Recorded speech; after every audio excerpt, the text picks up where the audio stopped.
Hi, it's Amy. The last video for this website content is going to be focused around how do I know what to write about? How do I know, what should I blog about? What should be on my website?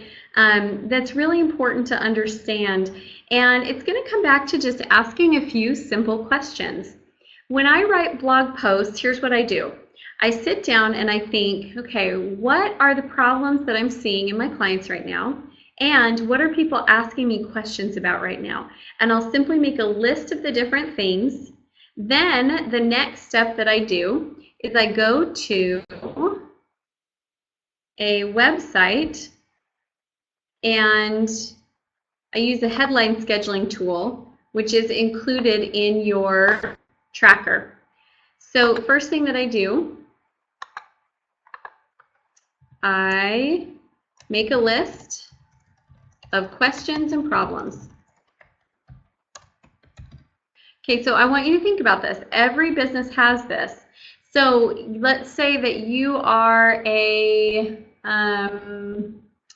you're a dance teacher. Okay, let's say you're a dance teacher and you're thinking, well, what am I going to blog about? I just teach dance, It's not like I have all this stuff to blog about. So what are the questions and problems that parents ask you about?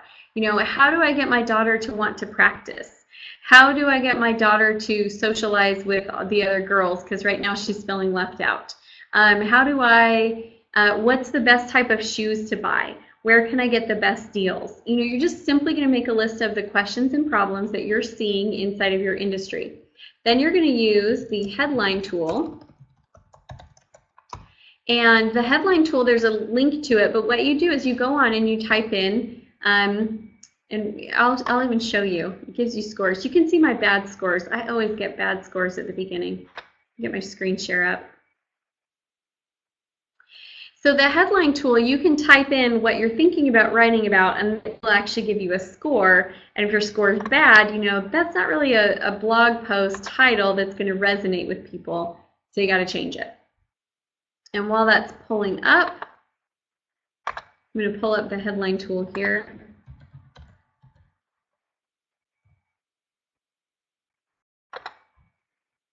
Okay, it's coschedule.com/headline-analyzer. And let's just type in.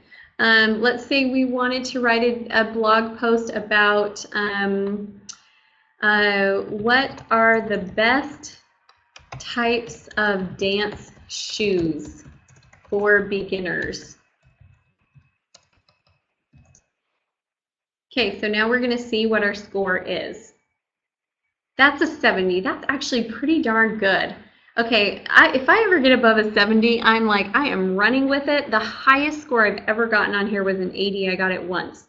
So here's the things that they look at. They're analyzing it for grammatical structure and readability. So they want 50% of your words to be common, and then they want some emotional words. They want some power words. You can also download stuff on how to balance your headline words. My headline type is generic, so try using a sentence structure that will get your headline more shares. You can click on this, learn about more headline types. Then they count out the characters. Is it the right length? Is it too wordy?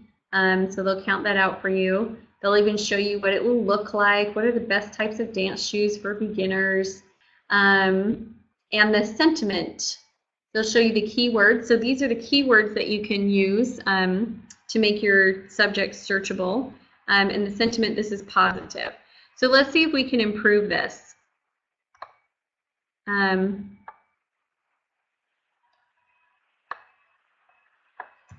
The 5 best types of dance shoes for beginner. Oh, got worse. Okay. So they liked the question better than the 5.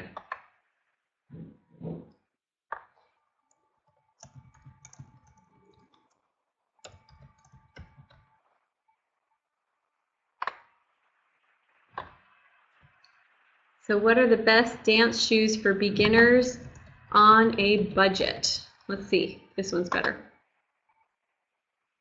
And here's the thing, you guys. Oh, yep, it's a little better. So 71, I would roll with that. I would roll with that. It's a little bit better than what we had before. It's a B+. I never exactly know how mine are going to rate. So I just try them out and I see, and then I choose one that's good and I go with it. Sometimes I have to write 4 or 5 until I've got what I needed to get. So that's what I do for writing the headlines. Now, so I use the headline tool, and then I write the content using the efficiency strategies we discussed in the last video.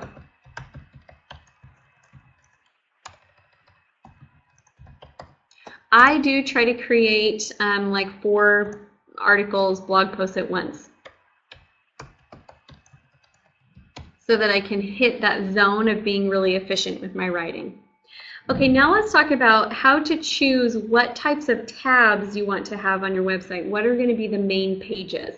So now we're going to start again with a question, but we're going to ask ourselves, what do people need to know, feel, and see in order to do business with me? And we're going to build those in.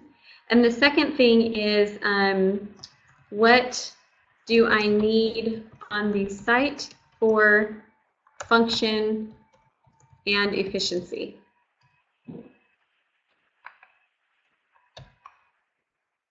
Move this down. Okay, so when I look at that with my website, let's pull that up here.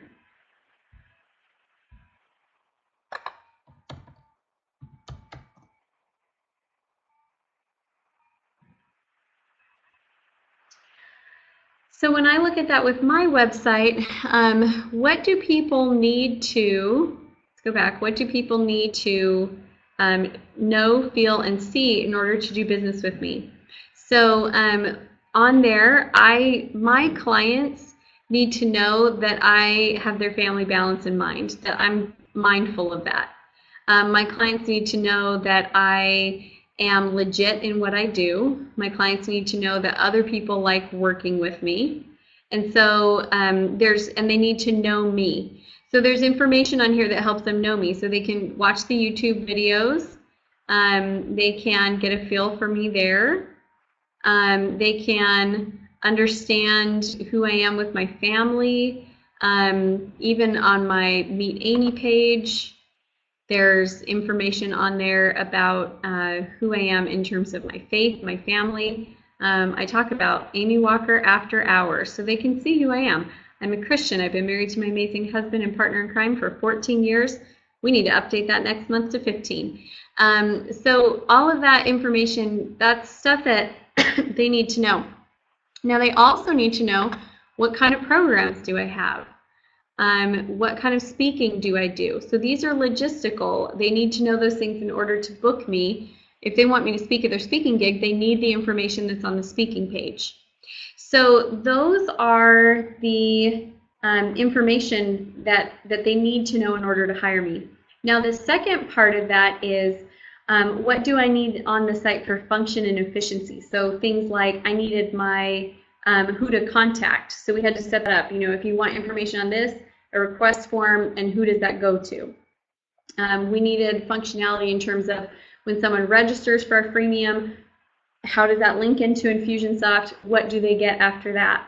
I had someone recently, very recently, who told me that he's had a website going for years, and his opt-in has never gone anywhere. So people just opt in and they get nothing and they hear nothing from him. I'm like, crazy.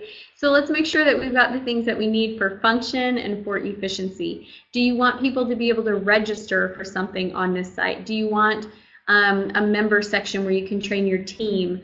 And so those are the questions that I asked to kind of map out what's most important to have in terms of my tabs, in terms of the main pages. Okay, so that's it for this one. What I want you to do is make sure that you've got everything mapped out in terms of what you need to have, and then make sure you're passionate about it, make sure you care about it, make sure that it's something to say that's in your unique voice, and you'll do an amazing job creating an awesome website.